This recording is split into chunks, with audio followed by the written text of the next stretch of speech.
I don't know who's on the phone. I did like 4 podcasts today thinking it's the other person's podcast. I don't know anything. I know nothing. Psychedelic stigma is gonna go away. That's gonna help a fuckload of people who have not been able to find their alternative in Advil or in therapy. Wait a minute. Are you telling me that you feel FOMO when everybody goes out on fucking Thirsty Thursday and drinks a fucking mojito?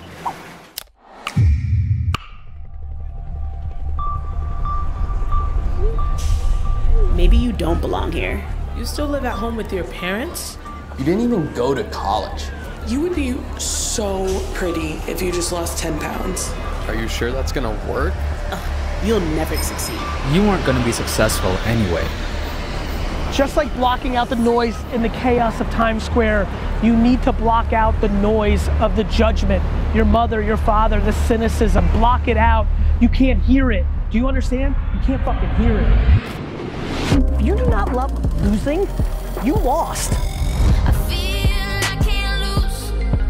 I feel I can't lose. I'm mortal.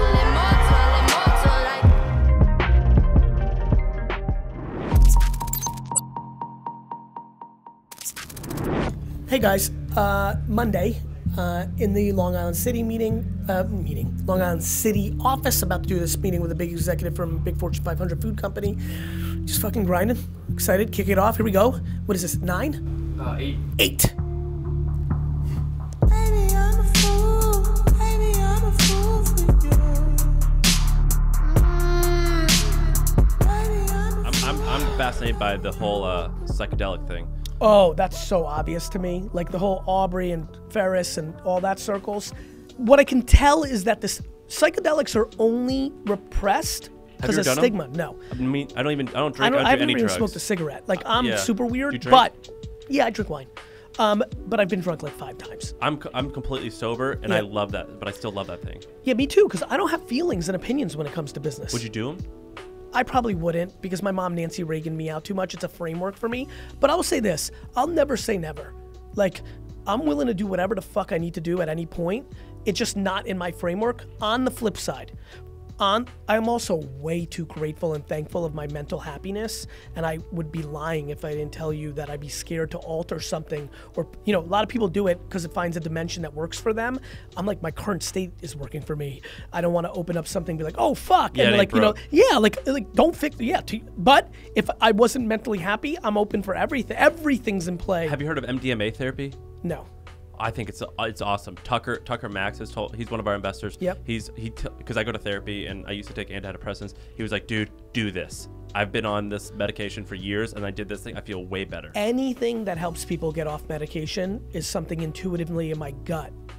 I'm not a doctor, I don't know, like I'm sure there's plenty of medicines that matter, but I'm always pumped. Knowing enough about the business of pharma in America, I'm always pumped if people can find a different way. But back to psychedelics. And sexual experimentation, like what you're seeing right now is a mature, practical version of what you saw in the 60s, and I think it's a game of stigma. What's an example of what's an example? Well, of I think, you know, when I think about my friends in Silicon Valley who talk about, you know, psychedelics and things of that nature, inevitably in that same dinner, it gets into alternative sexual relationships and it's like open marriages in a more progressive way than open marriages, or like I don't think I could ever do that. That's yeah, it's not for me either. But like what? But I don't like imposing what I think makes me successful in these talks is I never impose my will or opinion on what will happen. Sure. All my friends that are like, fuck, I got TikTok wrong. It's like, and whether TikTok disappears tomorrow or not, there's incredible money being made in the TikTok infrastructure, and that's what we're talking about. Business in this narrow way, and they're like, why are you always right? I'm like, because I don't impose my opinion. Because I'm talking to these inner circle friends, I'm like, you said it was stupid for you. You said that because you're insecure. You have 800,000 followers on Instagram and you don't want to start over. You're doing what Tila Tequila and Dane Cook did with MySpace. You're doing what all my homies on Twitter did about Instagram. You now are doing that to Instagram. You're so set in your thing and you've got clout. You don't want the world to reset. I only want the world to reset because I don't actually value my clout. I value learnings and impact.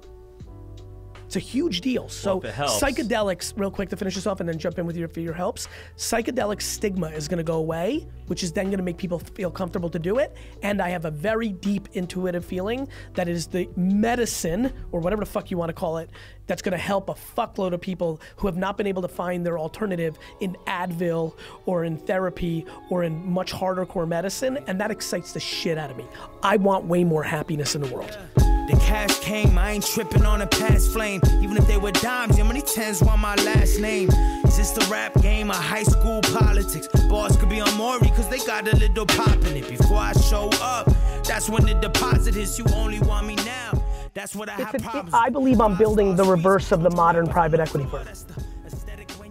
That's what I think Vayner is. I think Vayner is actually a hyper growth private equity firm in disguise as an agency.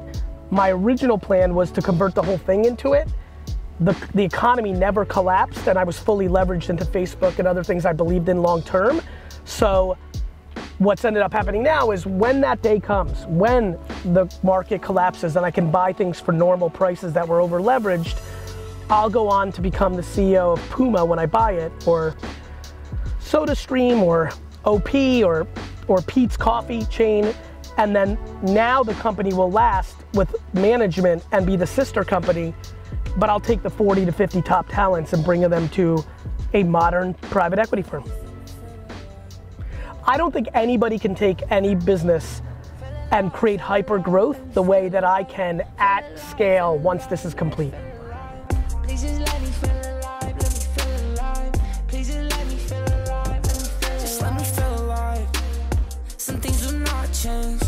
Like you and all the reasons we do not hang. Shawty wanna go and be a model, ride the pop train. First class flights from my. So what we're doing right now, D-Rock has a list of every platform that we need content for that Gary needs to film. So we blocked out 15 minutes of Gary's time, and we're gonna try to bang it all out, see what he's into, see what he's not into. What we like to say is ideas, making. I do what they can't. I know what they think. I be with them vibes with Spencer dripping, never stink. I been in LA so long, I made a strain. Don't wanna have to bust it down for all they playing. I see you, you see me. I got money. You'll probably never get less feedback. Okay. What I know is what I would say no to. All right. But like this feel is super spot on. Okay. So we can. I want people to smile when they look at it when something shitty happens. Yes. That's you know, that's this. Yeah, and that's got a little juice to it. Like I'm a little bit like I'm happy with like these are good. Well, I'm like kind of trying to define something that's not so commonplace, that has its own unique aesthetic to it that you can. Here's the good news. I'm gonna bring so much awareness to it. McDonald's is actually an Irish pub. It's just they made you realize that it was a fast food burger and fries joint. Was it an Irish pub? No, but its name should be. You see where I'm going? Yes. I'm gonna make America give a fuck about this. Well, you can because you have a platform.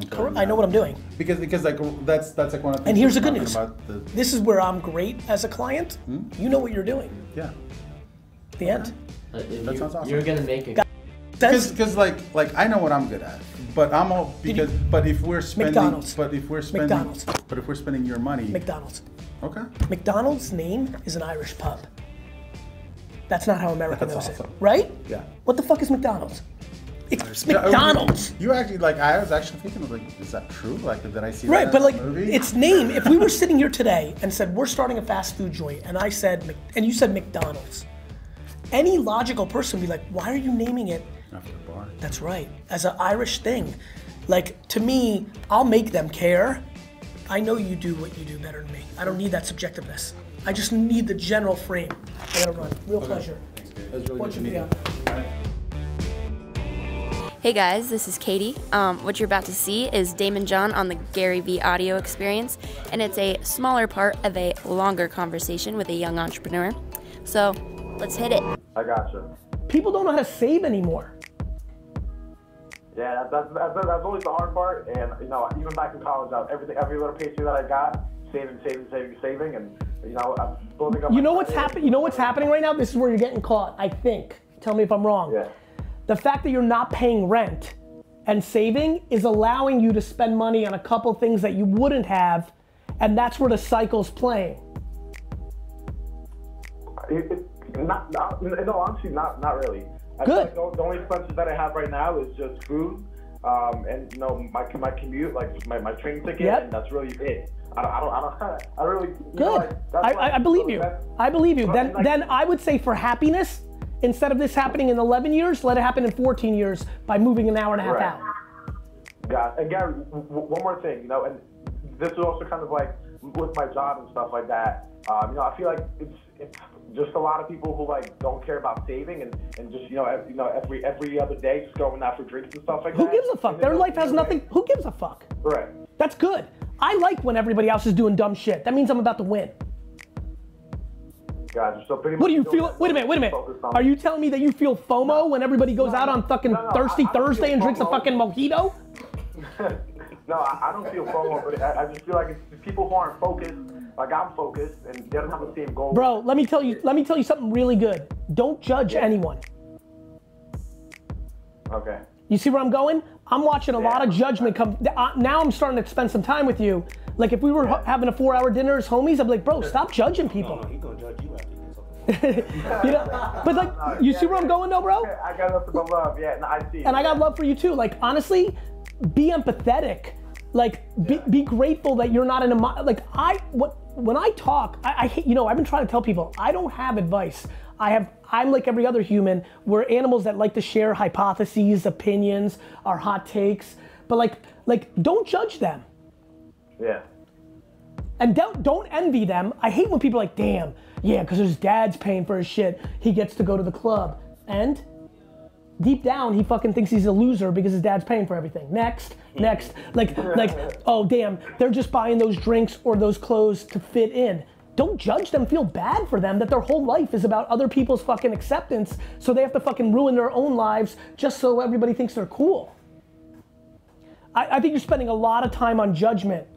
Don't even think about it. I knew nothing of what anybody was doing in my 20s. I didn't know if they were winning, losing, going out, not going out. Unless they walked into the fucking liquor store, which some of them did, I literally had no fucking idea. Get quiet and focus on your own shit.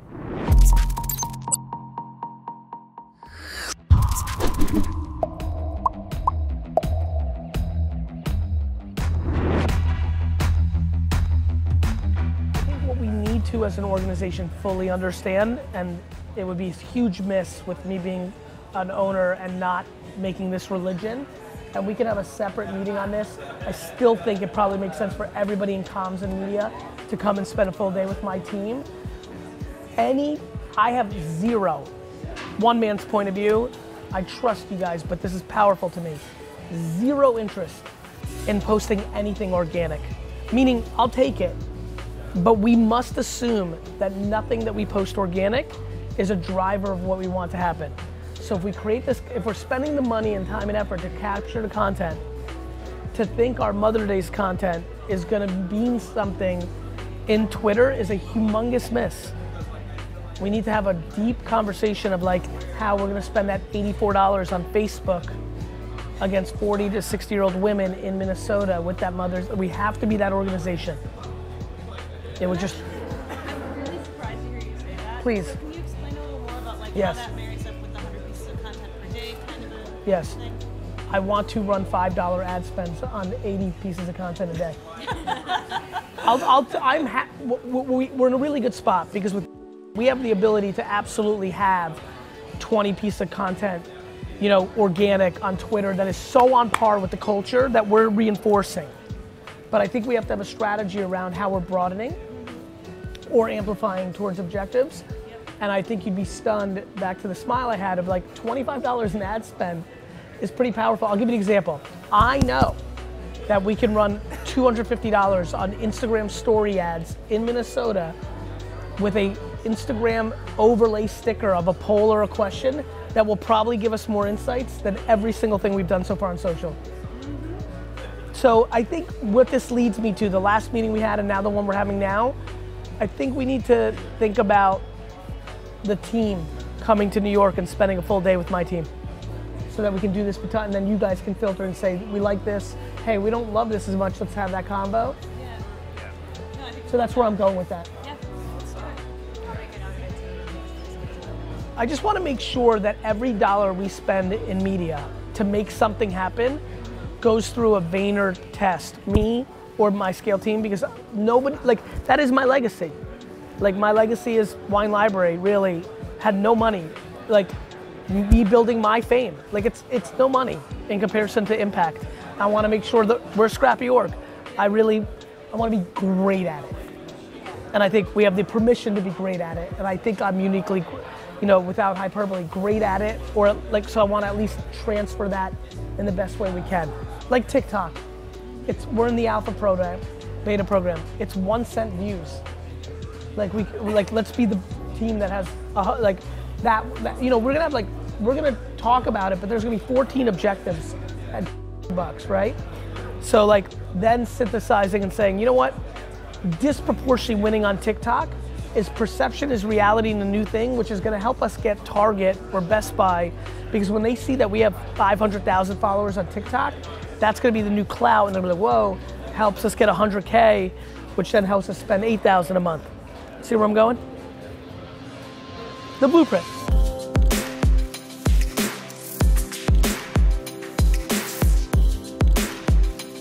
I think it was from Friday or Thursday. You said that it was, you're talking Texas, El Paso.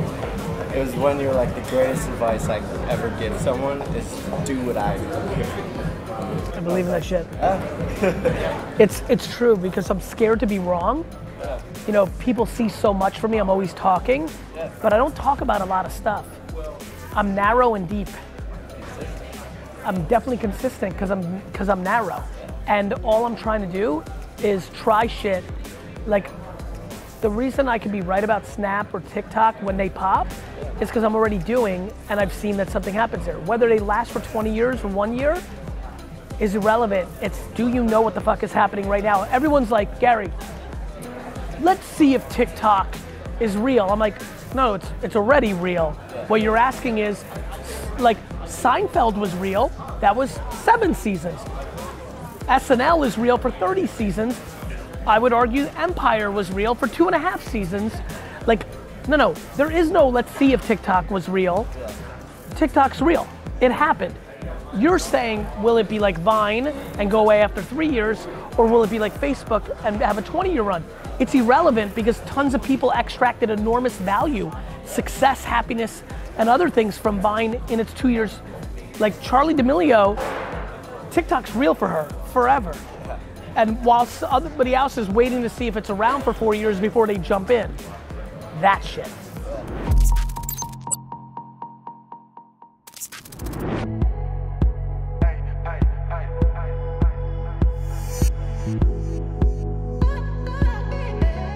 Hey, I'm Andrea. I'm the Chief Marketing Officer, and we just got back from this pretty cool trip to Minneapolis. And we did a bunch of different things. We hung out with some clients, but my favorite thing was we convened a whole bunch of friends and family for a breakfast. People in the Midwest, they love getting together for food. I'm from the Midwest, so I can say that. I'm from Wisconsin.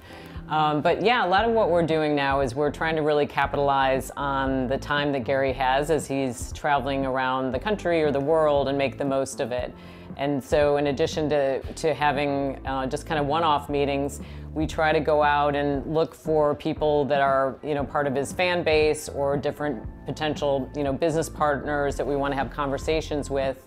And we invite them to come together and to meet one another. And so what we do is we try to keep them kind of small and create an opportunity for everybody to exchange ideas and maybe even feel a little bit vulnerable in admitting the kinds of challenges that they're facing.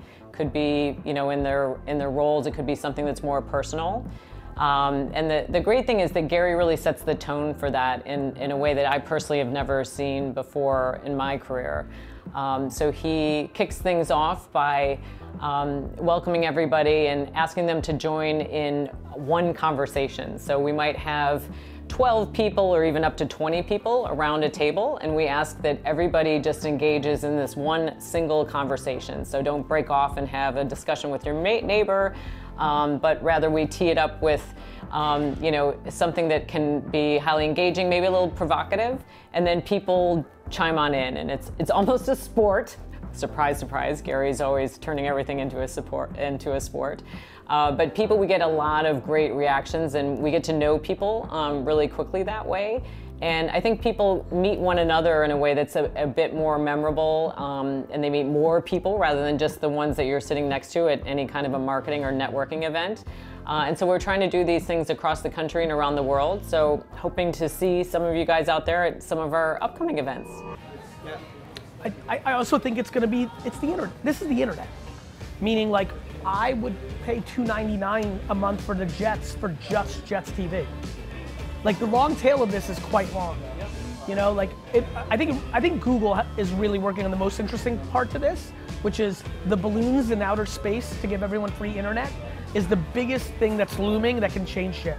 If that happens, if we all have internet for free, for real, and our gateway toll booth is Google, all of a sudden cable television's in deep shit, because right now they're forcing us to buy cable, because it costs more money to buy just internet than internet and cable from most internet providers now, because they're bigging the outcome of cable because they don't want to give up that game. You add that variable, I think the number will, obviously it's going to be wealth and interest. It's a combination of how much can you afford and how many things are you actually into. Correct. And to everyone's point, I'm sure we would all agree, if we spend 4 hours on this, there'll be a group of 4 to 5 that are like the catch-all, right? Is your core Netflix in this? And then all of us would probably round out with the constellations of like free little $4.99 a month, because you're like sewing. And like somebody can, listen, I'm really excited about this. Like, back to transparency, I genuinely think it's unlikely that I do not launch a Vayner OTT in the next 20 years, and it'll just be my little universe. And wherever I am at that point, between my content and the things I buy the IP rights for or develop, I'll have my 1 million subscribers at $8 a month, and that's a nice business. Like, that's fun. That's fun to have $100 million top line revenue, you know, I think you're gonna see a lot more of that than people think. I think what you're seeing with celebrity and humans that are building DTC brands that are actually viable, a lot of them are underwater because there's too much VC money, but like actual viable, I think you're gonna see that with content. I really do. I mean, right now I'm so hot on sports cards and actually flipping. If you think about Storage Wars and Flipper, like clearly there's a flipping OTT, like that thing OTT for $4 a month that you could have a lot of people in. I would be one of those people. 100%. You know, WWE's, like there's a lot. Like you're gonna see a lot of people are gonna get, listen, there's an entrepreneur, she or he is sitting right now thinking like, wait, I'm gonna get the NBA local rights, and the first stream is that's available is Timberland. I'm gonna convince them, and they're gonna raise a ton of money. We're gonna throw so much money at them that it's gonna make it worth them to take the risk of the Minnesota OTT. It's just all gonna happen. It's cable all over again. It's TV, what TV did to radio all over again. It literally never stops repeating. And once somebody does that, the floodgates are gonna open. Well, that's what happened with Netflix. You have to be bold.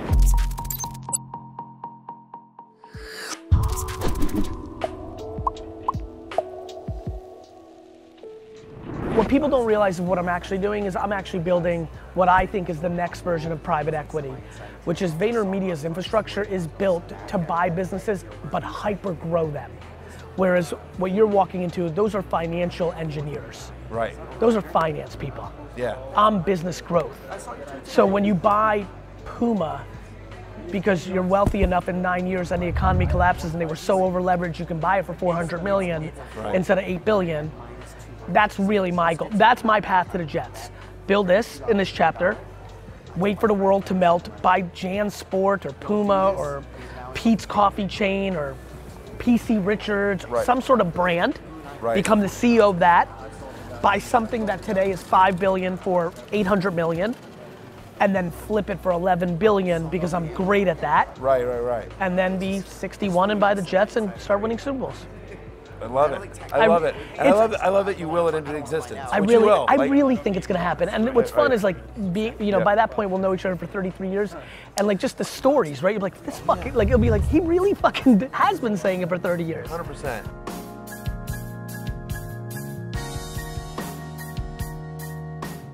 right, vlog. We're here in Indy. It's Thursday. It's been a productive week.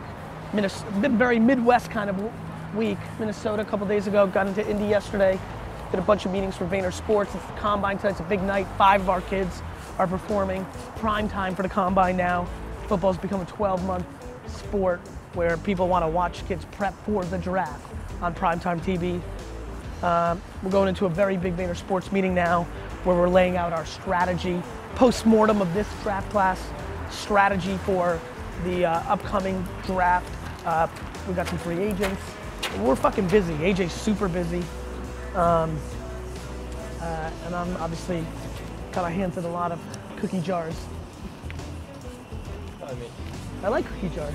You want a visual here? Avatar, can you draw a really great cookie jar? Thanks, bro. Right in here. And so, just kind of living it.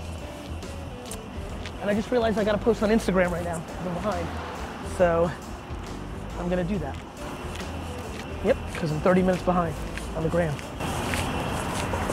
What do you mean by time behind? Good question, D-Rock. There's some time slots I enjoy. 8:30, 11:30, 3:30, and 7:30 have been my consistent time slots. We're always testing, and obviously it's noon, so I missed it. But you know, there's some pockets that the data on Instagram shows that are better times for me to post to my community based on interaction. How are you?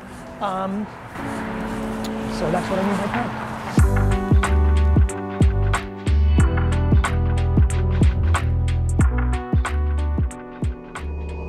Hey, this is Matt DeMeo, Head of Client Services at Vayner Sports.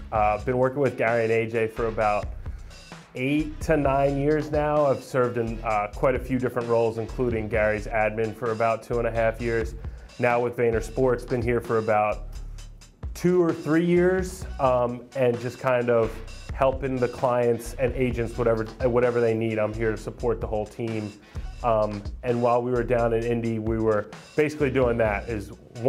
Our major role there was to support our clients. We had 7 of our clients in Indianapolis, all performed really well. We were happy about that, but that was our main thing, was that we were there to support them.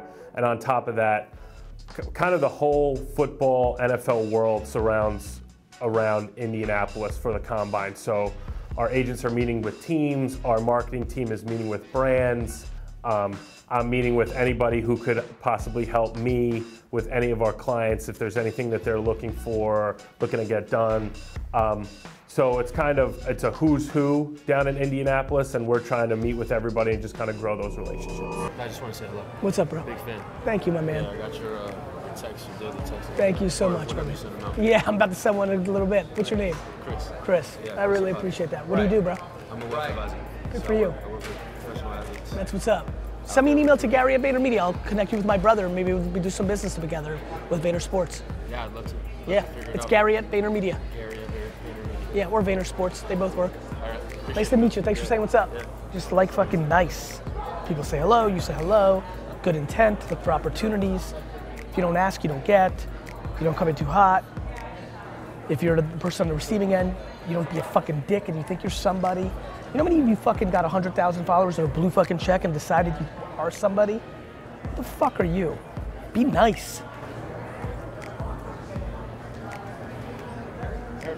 I'm listening.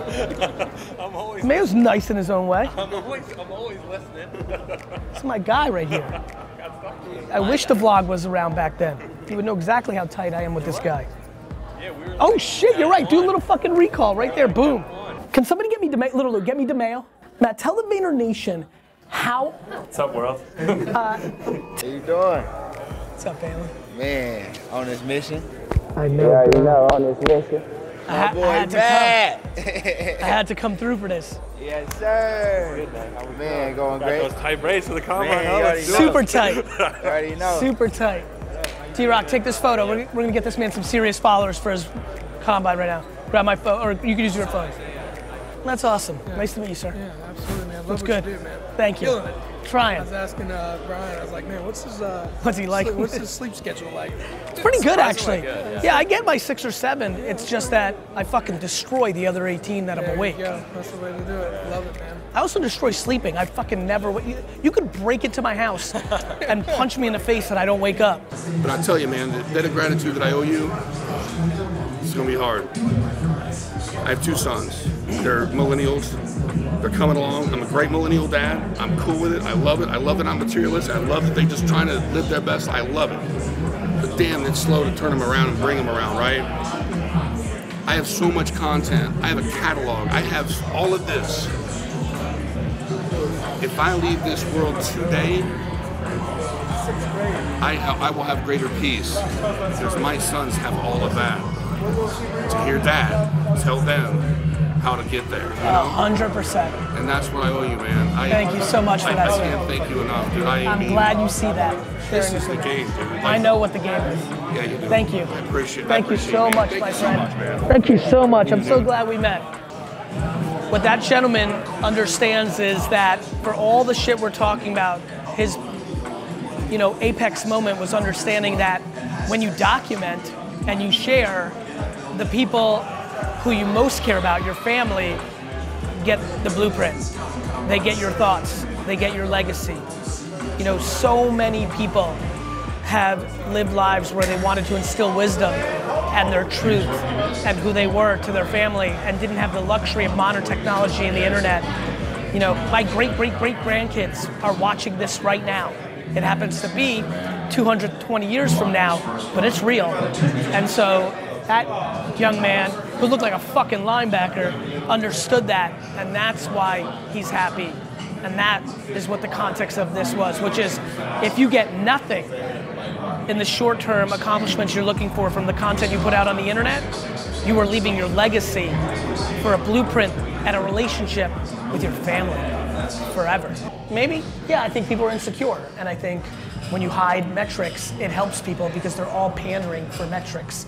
And I've not only been a proponent of hiding likes, I actually recently started talking about hiding followers. And people, a lot of my friends are like, whoa, that's gonna hurt you. I'm like, it's not gonna hurt me. I don't derive my clout or influence or success, and definitely not my happiness from how many fucking followers I have. So, and more importantly, I know it's hurting others, and so I'm willing to sacrifice for the greater good of the world. It's laughable that one would derive their self-esteem from these metrics, and I think the platforms are noticing that, and I would argue you may see a day and age when the most popular platform at the time actually is not showing us how many followers one has. Oh, you would know. If we eliminate how many followers one has, Dove Candy Chocolate would still be able to see if D-Rock has followers. Analytics on the back end, they'll show you forever. This is more about front-facing, So I love influencer marketing. I think most humans don't know how to price themselves, which means a high percentage of them are wildly overpriced. It also means a high percentage of them are wildly underpriced for the attention and cosign they're giving a brand or a business in return. And word of mouth and influenced word of mouth has been around forever. John Wayne got paid by cigarette companies to smoke a cigarette, and in 500 years, some robot will be paid to talk about the oil the robot uses for their joints. This is never going away. It's in perpetuity. And now there's way more people that have way more influence. It's a much longer tail. This is not just for the celebrities and athletes of the world. And we haven't even started influencer marketing.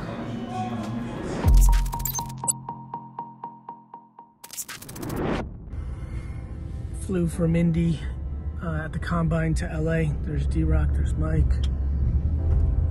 I'm disheveled and focused. I'm excited.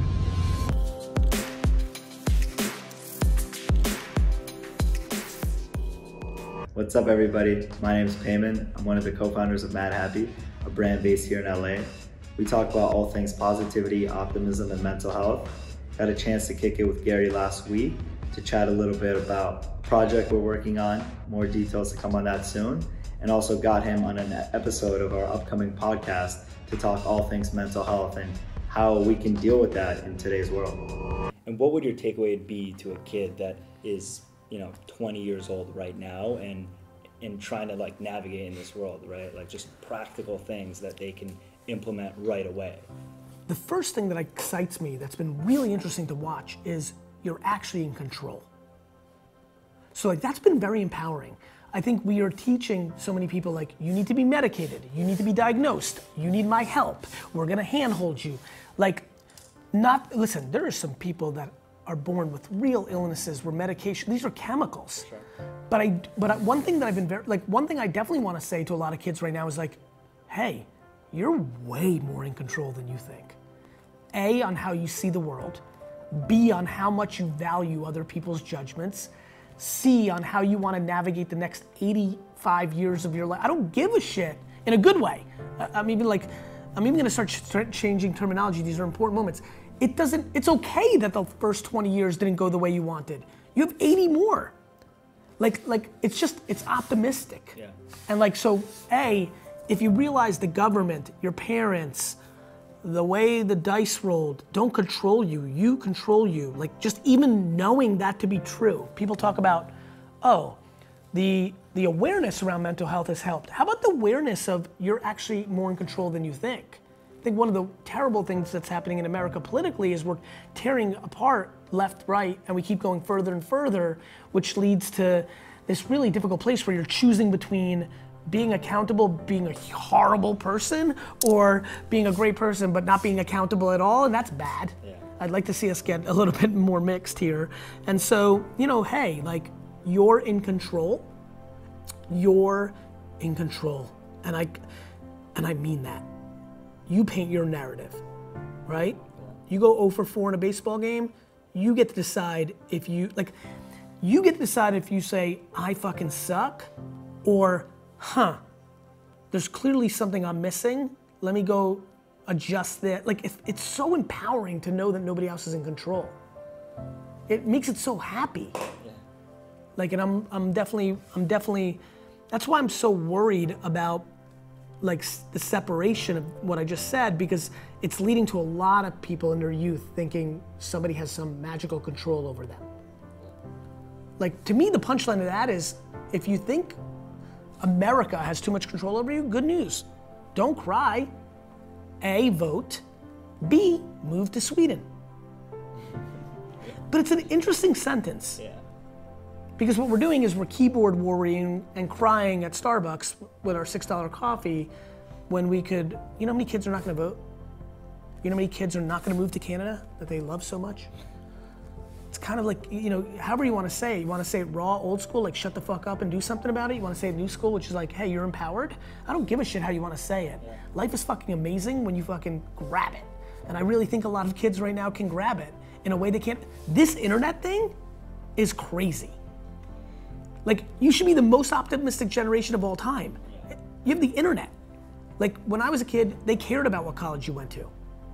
When I was a kid, at 15, I couldn't start a $1 billion business like I would have if I had the internet at 15, or at least $1 million eBay business, you know? And so much power, so much control, more than ever before, ever before, ever before. You're a rapper? SoundCloud, YouTube, show me, right? You're an athlete? Put up your own film on Huddle and Instagram and get signed by Georgia. Like, you're in fucking control. You're the next Tommy Hilfiger? Make it, sell it, show me. It's an amazing time to be alive, the greatest time to be alive. That's what I see, and not because it's easy for you now, Gary. That's what I always saw when it didn't look obvious for me either.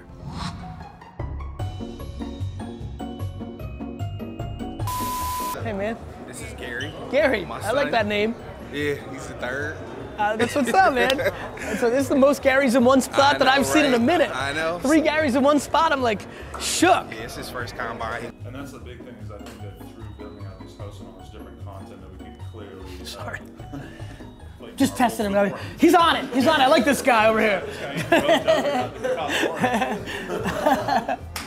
I know exactly where. That's really cool. Do you want to do it? Yeah, sure. 2, 1, go. Keep going. You got it. Keep going. Good job. Love it. That's the closest TikTok shit I've ever done. Have a great day. Thank you. You too. Thank you too. Busy. I gotta make a family call. Damon, you're gonna have to close out this show. Okay, I love you. I'm being dead serious. Plug away for 4 minutes. I love you. Damon, this is the first time letting somebody close out the show. You got 5 minutes. Go. Vlog, comment below what your thoughts are on the Astros cheating scandal.